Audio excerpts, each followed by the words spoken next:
بسم اللہ الرحمن الرحیم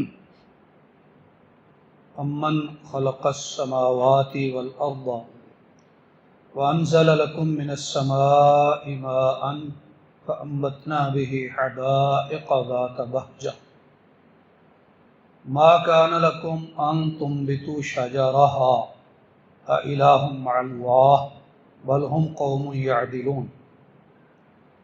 اس آیت مبارکہ سے 20ویں پارے کا آغاز ہوتا ہے۔ اللہ تعالیٰ نے 20ویں پارے کے آغاز میں اپنی توحید کا اور اقتدار اور اختیار کا تذکرہ فرمایا ہے، لیکن یہاں انداز سوالیہ اختیار کیا۔ مثلا اس پہلی آیت میں فرمایا، کیا وہ جس نے آسمانوں اور زمین کو پیدا کیا تمہارے لیے آسمان سے پانی اتارا، پھر اس پانی سے پر رونق باغات اگائے کہ تم ان کے درخت اگا نہیں سکتے تھے، کیا اللہ کے سوا کوئی الہ ہے؟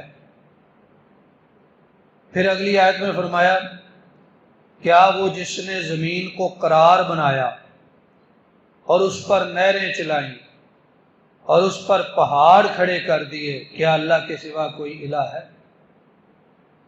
پھر اگلی آیت میں فرمایا، کون ہے جو مجبور کی دعا کو سن لیتا ہے اور قبول بھی کر لیتا ہے، تکلیف بھی دور کر دیتا ہے، کیا اللہ کے سوا کوئی الہ ہے؟ پھر فرمایا، کون ہے جو تمہیں خشکی اور تری کے اندھیروں میں راہ دکھاتا ہے، خشکی پہ راستے، سمندروں میں راستے۔ پہلے زمانوں میں جب خشکی پر سڑکیں اور راستے نہیں ہوتے تھے تو معلوم کرنا مشکل ہوتا تھا کہ ہم کس سمت میں جا رہے، اور سمندر کا معاملہ تو اب بھی ایسے ہی ہے، پانی کا۔ فرمایا، کون راستہ دکھاتا ہے اور کون ہے جو اپنی رحمت یعنی بارش سے پہلے ہواؤں کو خوشخبری دینے والیاں بنا کے بھیجتا ہے، کیا اللہ کے سوا کوئی الہ ہے؟ پھر فرمایا، کون ہے جس نے پہلے پیدا کیا پھر دوبارہ بھی بنائے گا، اور کون ہے جو تمہیں آسمانوں اور زمین سے رزق دیتا ہے، کیا اللہ کے سوا کوئی الہ ہے؟ تو یہ سارے سوالیہ انداز میں اللہ تبارک و تعالیٰ اپنے قدرتوں کے انداز بیان فرمائے ہیں۔ فرمایا، انہیں یہ بھی کہہ دیجئے کہ زمین و آسمان میں اللہ کے سوا کوئی غیب جاننے والا نہیں ہے، اور کسی کو یہ بھی نہیں پتا کہ ہم اٹھائے کب جائیں گے۔ اور بعض مقامات پہ آیات میں اس طرح فرمایا کہ جنہیں تم اللہ کے سوا پکارتے ہو انہیں تو یہ نہیں پتا کہ ہم قبروں سے اٹھائے کب جائیں گے، کب تک پڑے رہیں گے، لہذا وہ تمہارے لیے کیا کر سکتے۔ اس طرح اس صورت مبارکہ کے آخر میں اللہ تبارک و تعالیٰ نے فرمایا، آپ مردوں کو نہیں سنا سکتے اور آپ بہرے کو نہیں سنا سکتے اور آپ اندھے کو اس کی گمراہی سے ہدایت نہیں دے سکتے۔ مطلب یہ ہے، جو حق سے اندھا اور بہرا ہو جائے اس کو حق سنانا، حق دکھانا بڑا مشکل ہے۔ اور اسی طرح جو دنیا سے جا چکے انہیں آپ اپنی پکار سنائیں، اپنی درخواست التجا سنائیں اور یہ سمجھے کہ وہ سن کے ہماری التجا اور درخواست پوری کر دیں گے، یہ عقیدہ درست نہیں ہے۔ مثالوں کے ساتھ یہ بات یہاں پہ سمجھائی۔ سورۃ النمل کے بعد آج کے بیان میں دوسری سورت ہے سورۃ القصص، مکی سورت ہے۔ قصص کا معنی ہوتا ہے قصہ بیان کرنا، واقعہ بیان کرنا۔ اس صورت مبارکہ میں واقعات آئے ہیں، اور خاص طور پہ حضرت موسیٰ علیہ السلام کے واقعات یا ان کی قوم کے واقعات۔ یہاں پہ کچھ واقعات مبارکہ کے انفرادی حصے آئے ہیں یا ممتاز، یعنی وہ کہ جو دوسرے مقامات پہ نہیں ہیں، کچھ ایسے واقعات یہاں پہ آئے ہیں۔ مثلا شروع سورت سے اللہ تبارک و تعالیٰ نے ایک واقعہ کا آغاز فرمایا۔ یہ ہے واقعہ کہ جب حضرت موسیٰ علیہ السلام پیدا ہو گئے، فرعون نے اپنے سپاہیوں کو حکم دیا ہوا تھا کہ جو بھی لڑکا پیدا ہو اسے قتل کر دیا جائے، لیکن یہ پیدا ہو گئے۔ پہلے والدہ نے گھر میں چھپایا، تندور میں چھپایا، اور پھر اللہ نے ذہن میں یہ الہام ڈالا، بات ڈالی کہ لکڑی کا ایک صندوق بناؤ، اس میں اسے بند کرو اور دریا میں ڈال دو۔ لہذا حضرت موسیٰ کی والدہ نے ایسے ہی کیا، اور ساتھ ہی ذہن میں یہ بات بھی ڈالی انا رادوہ الیک، کہ ہم اس کو تیری طرف لوٹانے والے ہیں، اس لیے غم نہ کرنا، ہم لوٹائیں گے اس کو۔ لہذا اللہ تعالیٰ نے یہ وعدہ بھی پورا کیا۔ اب یہاں یہ بھی منظر ذکر کیا ہے کہ جب وہ صندوق دریا میں ڈالا تو ساتھ ہی اپنی بیٹی کو کہہ دیا، حضرت موسیٰ کی بہن کو، کہ کنارے کنارے جاؤ، دیکھنا صندوق کہاں جاتا ہے۔ وہ اس نہر میں چلا گیا جو نہر فرعون کے گھر کے طرف سے گزرتی تھی۔ لہذا فرعون کے محل میں اٹھایا، صندوق کھولا گیا، بچہ نکل آیا۔ اس کی بیوی حضرت آسیہ ایک نیک خاتون تھی، انہوں نے کہا کہ ہم اسے اپنا بچہ بنا لیتے، لہذا نکال کے پرورش کرنے لگے، اور اللہ نے پھر پرورش کا ذمہ بھی والدہ محترمہ کی طرف لوٹا دیا۔ اب اللہ کی قدرت دیکھیں کہ جس بچے کی پیدائش کے لیے وہ چاہتا تھا کہ پیدا نہ ہو، ایک خواب کی تعبیر کے نتیجے میں وہ نہ صرف پیدا ہو گیا بلکہ اسی کے گھر میں پرورش پانے لگا، اور پھر حضرت موسیٰ کی والدہ اپنے گھر لے گئی تو خرچہ پرورش کا وہ دیتا رہا۔ اندازہ فرمائیے کہ اللہ تبارک و تعالیٰ کس طرح اپنے حکم پر غالب ہے۔ پھر یہاں ایک انفرادی واقعہ ان کے واقعات میں سے یہ آیا ہے کہ جناب موسیٰ علیہ السلام کی قوم کا ایک بندہ جنہیں سبتی کہا جاتا تھا، اور فرعون کی قوم کو قبطی کہا جاتا تھا۔ سبتی اور قبطی کی لڑائی ہو گئی، حضرت موسیٰ کو اس نے مدد کے لیے پکارا، حضرت موسیٰ نے قبطی کو مکہ مارا، تو ان کے مکے سے اس بندے کی موت واقع ہو گئی۔ اگلے دن وہ سبتی پھر پکار رہا تھا کہ کوئی بندہ مجھ سے لڑتا ہے، فرمایا کہ تو نے کل بھی مجھے بہکایا، آج میں تیری بات سننے والا نہیں ہوں۔ اتنے میں ایک شخص آیا، اس نے کہا موسیٰ، کل جو بندہ تم نے مارا، دربار میں مشورہ ہو رہا ہے کہ اس بندے کے بدلے میں موسیٰ کو قتل کر دیا جائے، لہذا میرا مشورہ یہ ہے کہ آپ یہاں سے نکلیں۔ حضرت موسیٰ علیہ السلام نکلے، رات کو ملک مصر سے نکل گئے، چلتے گئے حتیٰ کہ مدین کے مقام پہ پہنچے۔ وہاں پانی کے لیے کنویں کا رخ کیا تو کنویں پہ بڑے لوگ اکٹھے تھے جو پانی نکال کے اپنے جانوروں کو بھی پلا رہے تھے۔ ذرا نظر پیچھے ماری تو 2 لڑکیاں کھڑی تھیں، ان کے پاس بکریاں تھیں، وہ پانی نہیں پلا رہی تھی۔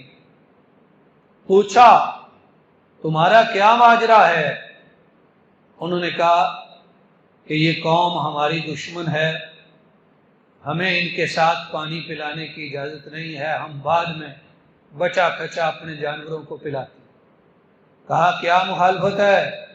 انہوں نے کہا کہ ہمارا باپ ان کو توحید کا وعظ سناتا ہے، اس لیے یہ قوم ہماری دشمن ہو گئی۔ حضرت موسیٰ علیہ السلام نے لوگوں کے جانے کے بعد پانی پلا دیا، لہذا معمول سے جلدی، اور بکریاں سیراب ہو کے واپس گئی، سیر ہو کے۔ تو ان کے والد نے دیکھا کہ آج بکریاں پہلے سے زیادہ سیر ہیں اور جلدی بھی آ گئی۔ پوچھا تو انہوں نے کہا کہ ایک بندہ وہاں کھڑا تھا، اس نے ہماری مدد کر دی۔ کہا اس بندے کو بلا کے لاؤ۔ لہذا ان دونوں میں سے ایک بلانے کے لیے گئی۔ اب وہ گئی کس طرح؟ قرآن نے نقشہ بیان فرمایا، فجاءت احداہما تمشی علی استحیاء۔ اللہ فرماتے ہیں کہ ان میں سے ایک آئی اور حیا کی چال چلتی ہوئی آئی۔ اندازہ فرمائیے، نوجوان لڑکی اور ایک اجنبی نوجوان کو بلانے کے لیے آ رہی ہے، وہاں کوئی اور نہیں ہے، تو اس کے دل میں کتنی حیا تھی، کس قدر اس نے حیا کو اختیار کیا کہ جس حیا کو پروردگار عالم نے نہ صرف آسمانوں پہ دیکھ کے پسند فرمایا بلکہ اسے قرآن بنا دیا جو قیامت تک پڑھا جائے گا۔ وہ ایک حیا کی چال چلتی ہوئی ہے۔ کہا میرے والد صاحب آپ کو بلا رہے، چلے گئے۔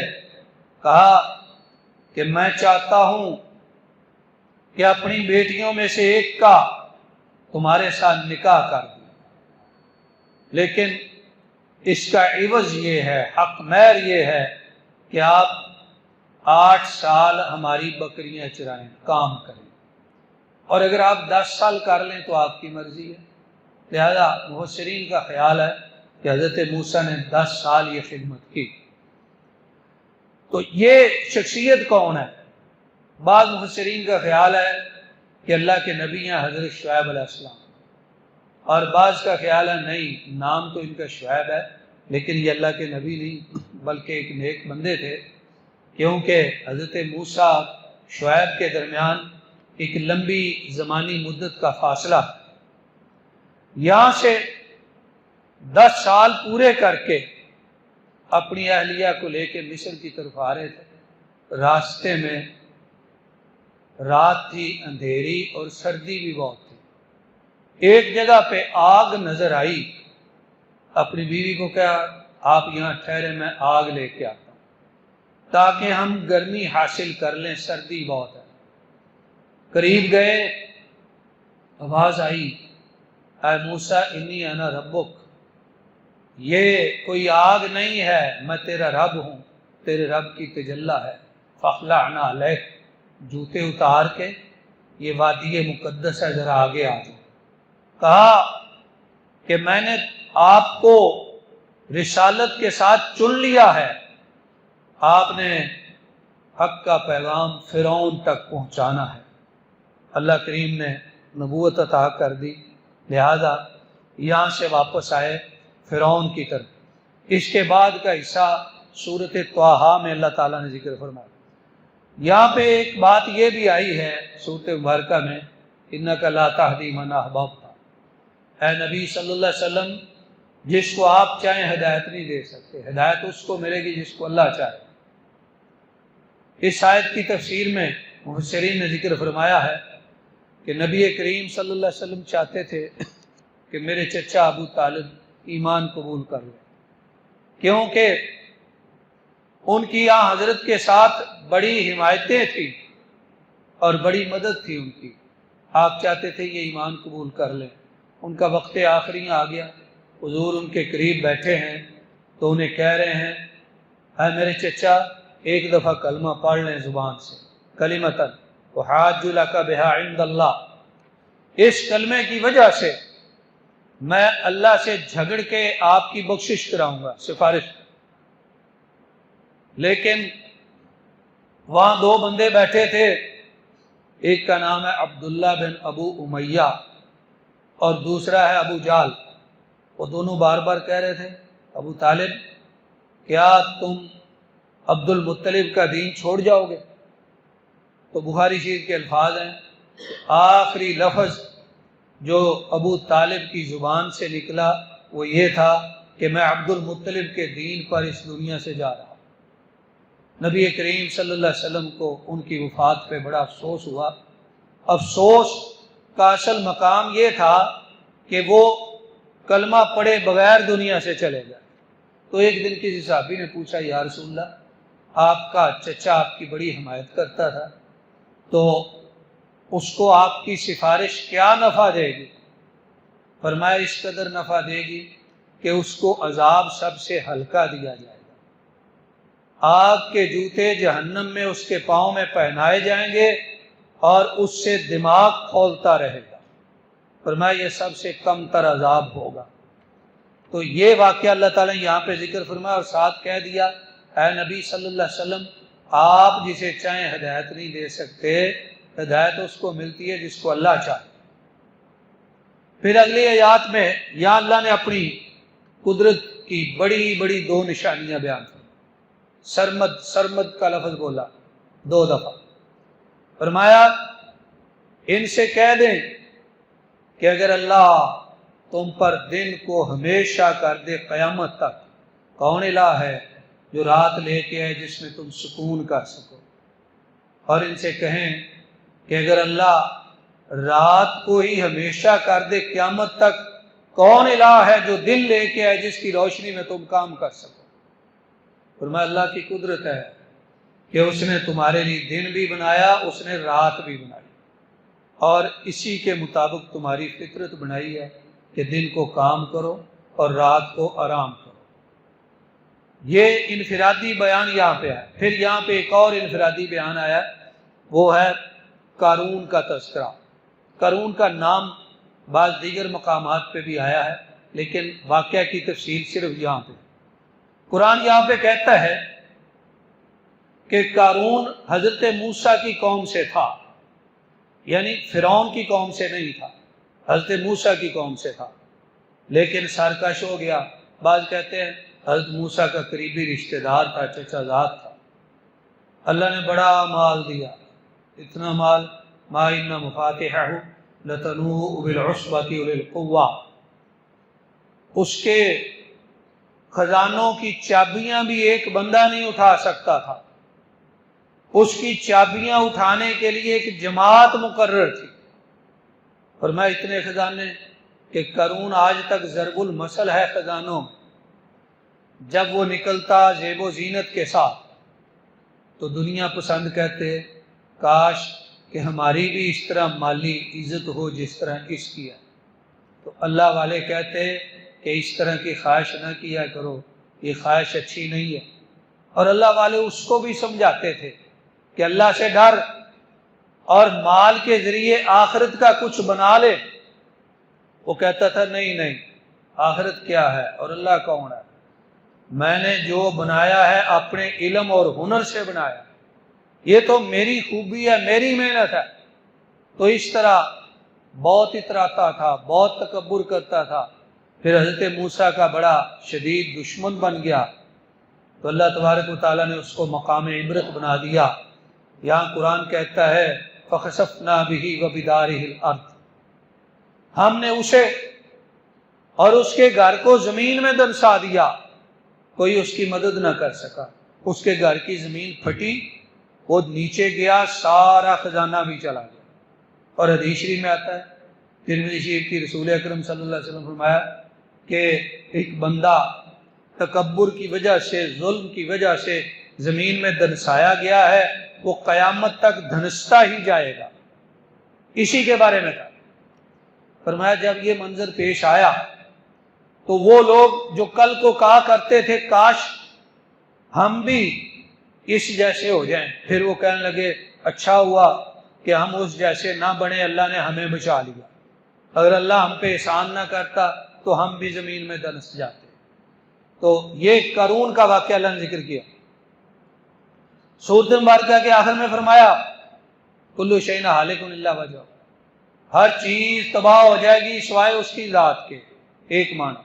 دوسرا معنی یہ ہے کہ انسان کا ہر عمل ضائع ہو جائے گا سوائے اس عمل کے جو اس نے اللہ کی رضا کے لیے کیا، وہ ہمیشہ باقی رہے گا۔ سورۃ القصص کے بعد تھوڑا سا حصہ آج کی نماز تراویح میں سورۃ العنکبوت کا آیا ہے۔ سورۃ العنکبوت بھی ایک مکی سورت ہے۔ عنکبوت کا معنی ہوتا ہے مکڑی، وہ مکڑی جو دیواروں پہ چھتوں پہ جالا لگاتی ہے، اس کا اللہ تعالیٰ نے ذکر کیا ہے۔ پارے کے آخر میں اس کا ذکر آتا ہے۔